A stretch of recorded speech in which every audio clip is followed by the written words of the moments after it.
अस्सलामुअलैकुम, good morning everyone. दोस्तों, उम्मीद है आप सब लोग खैरियत से होंगे। बात करते हैं यूएई की और बांग्लादेश की।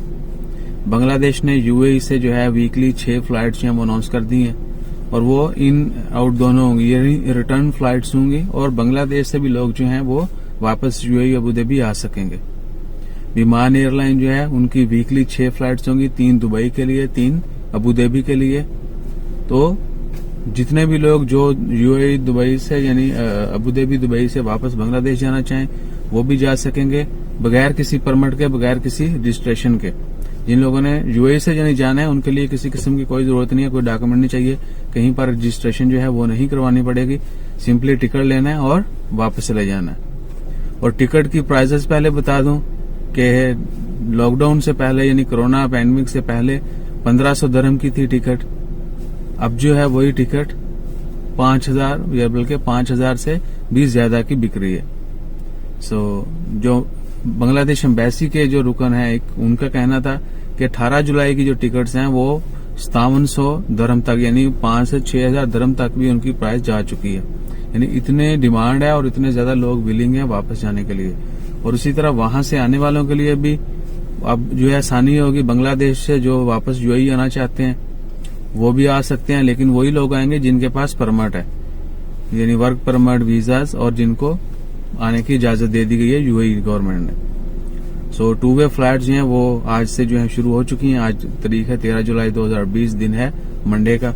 आज से जितने भी बांग्लादेशी दोस्त अहबाब हैं वो यूएई से बांग्लादेश जा सकते हैं और बांग्लादेश से वापस यूएई आ सकते हैं।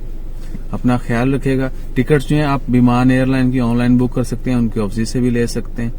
प्राइजेस जो हैं वो उसके ऊपर हम कुछ नहीं कह सकते, क्योंकि जो कॉन्सुलेट एम्बेसी के जो हैं रुकन उनके मुताबिक के प्राइजेस जो हैं डिमांड के मुताबिक ऑफ कोर्स प्राइजेस बहुत बढ़ जाती है।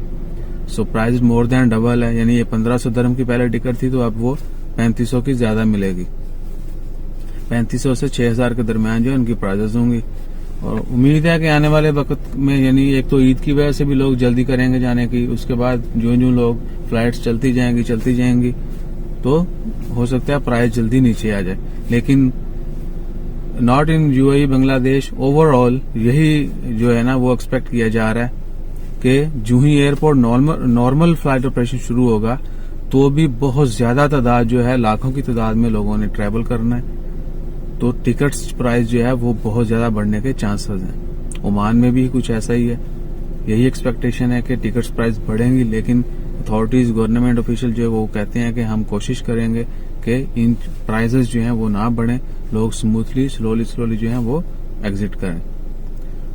आने वाले वक्त में जो ही कोई अपडेट आती है हम आपसे शेयर करेंगे। ओमान एयरपोर्ट्स अभी तक क्लोज हैं, देगर मालिक ने अनाउंस कर दी है।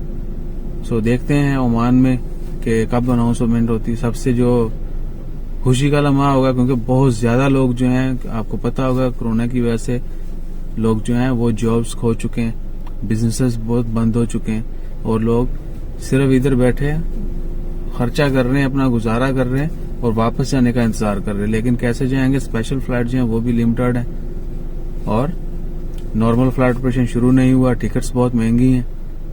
एनी हो, इंशाल्लाह खैर दुआ करते हैं अल्लाह ताला हम सब लोगों की मुश्किलात दूर फरमाए। आप सब लोगों से यही रिक्वेस्ट है कि मुश्किल वक्त में एक दूसरे का ख्याल रखें, अपना ज्यादा से ज्यादा ख्याल रखिएगा, दुआओं में याद रखिएगा और दुआ करते रहें अल्लाह ताला सबकी खैर फरमाए।